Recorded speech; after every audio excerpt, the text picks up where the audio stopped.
I would go into is fishing from boats, pole fishing, commercial fishermen, because I know nothing about that kind of fishing.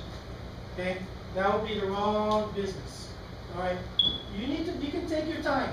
For our children, it is expected they're going to have 17 or 18 new jobs before they even hit 30.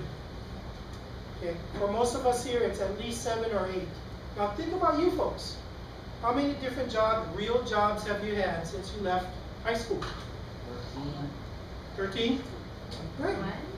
One? That's real few. My dad had one job. 55 years. Okay? He was not the person to talk to about starting a business. Okay? That was just not his mindset. Okay? But you're going to have to understand that.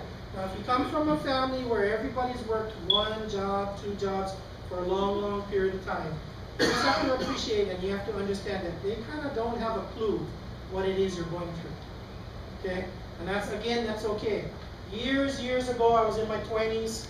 I had a job, I had a business, I had 20-something employees. I was calling my brother. I was on the mainland, he was here.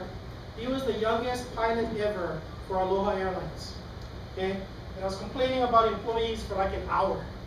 And then he turns to me and he says, "Hey, come on, I got a suggestion for you." And I had 20-something employees. So he told me, "Why don't you go out and get a real job?" Okay? But his world was, he was an employee for a company, a big company at the time. That's what he saw as a job. So needless to say, I never talked to him about that kind of work again. Okay, but that was his world. We have to expect that, yeah? Part of it is not just the money thing, but just the dynamics. It's really, really important. What happened when they crashed? What you tell them? By then he was gone. Okay, he ended up going into commercial fishing for a while. Now he flies for, he's the head captain for air ambulance, or the people that took over the contract. But people who are employees oftentimes don't understand what it takes. Yeah, that's important to understand. You can take your time. Again, you can have lots of opportunities. You don't have to dive right in. Hopefully by the time you're done with this, you'll have a rough draft of your business plan. You're the best people to do a business plan, because if you hire me, I'd love to do it. I'm going to charge you $150 an hour, but I'm going to ask you the same questions that are in here. Okay, so you might as well do it yourself. Okay? You want to decide if there's long-term economic potential. Now, there's a lot of people who go into businesses, especially over the last few years, their thing is, we're going to be in it for a couple of years and we're going to sell it. Okay? That's really hard to do. That's a specialized area. You just need to think about, how is there the potential over the long term to make money? Should I go into business selling VCRs? Yeah. You think so? I just found one in my closet the other day. VCR. It's like VHS. My grandkids are like, "What is this? What is a VCR?" Okay. You have to look for pricing power.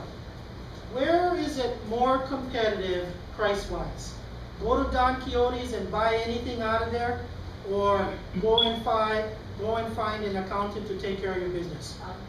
Accountant is more what? Service businesses. Service businesses, there's less price competitiveness.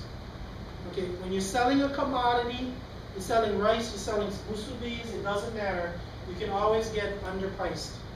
Yeah, it's a little bit harder to do that when you have a service business, because you might have a special niche. There are accountants, for example, that only work in very, very specific areas. When I'm doing my financial planning, I only do it with business owners. And it's a certain type of business owner. Okay? So you may have in your business a particular niche. There's a fellow by the name of James Davidson. He sells bakery goods. The name of his company is Signature Sweets. He sells high-end bakery goods, but he doesn't sell it to the public. He sells it to the high-end restaurants. That's his clientele. Okay. He tried to do a pizza place right across from Kimoo Farms, where Boston Pizza is. He tried to do a pizza place. Man, you walk in there, you pay like $7 for a slice of pizza. It's the best pizza around.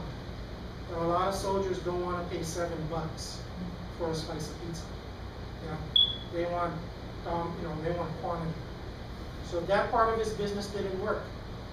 You look behind the counter in his place back then, he had really, really nice fancy desserts right next to his gourmet pizza. People like the desserts, but not most of the soldiers from across the street. Okay? They wanted to go to the bars, drink beer right next door to each other. They wanted a piece of pizza, but man, $7 for a piece of pizza when you're making $1,200 a month, kind of hard. Dips into your beer budget. Yeah. Yeah.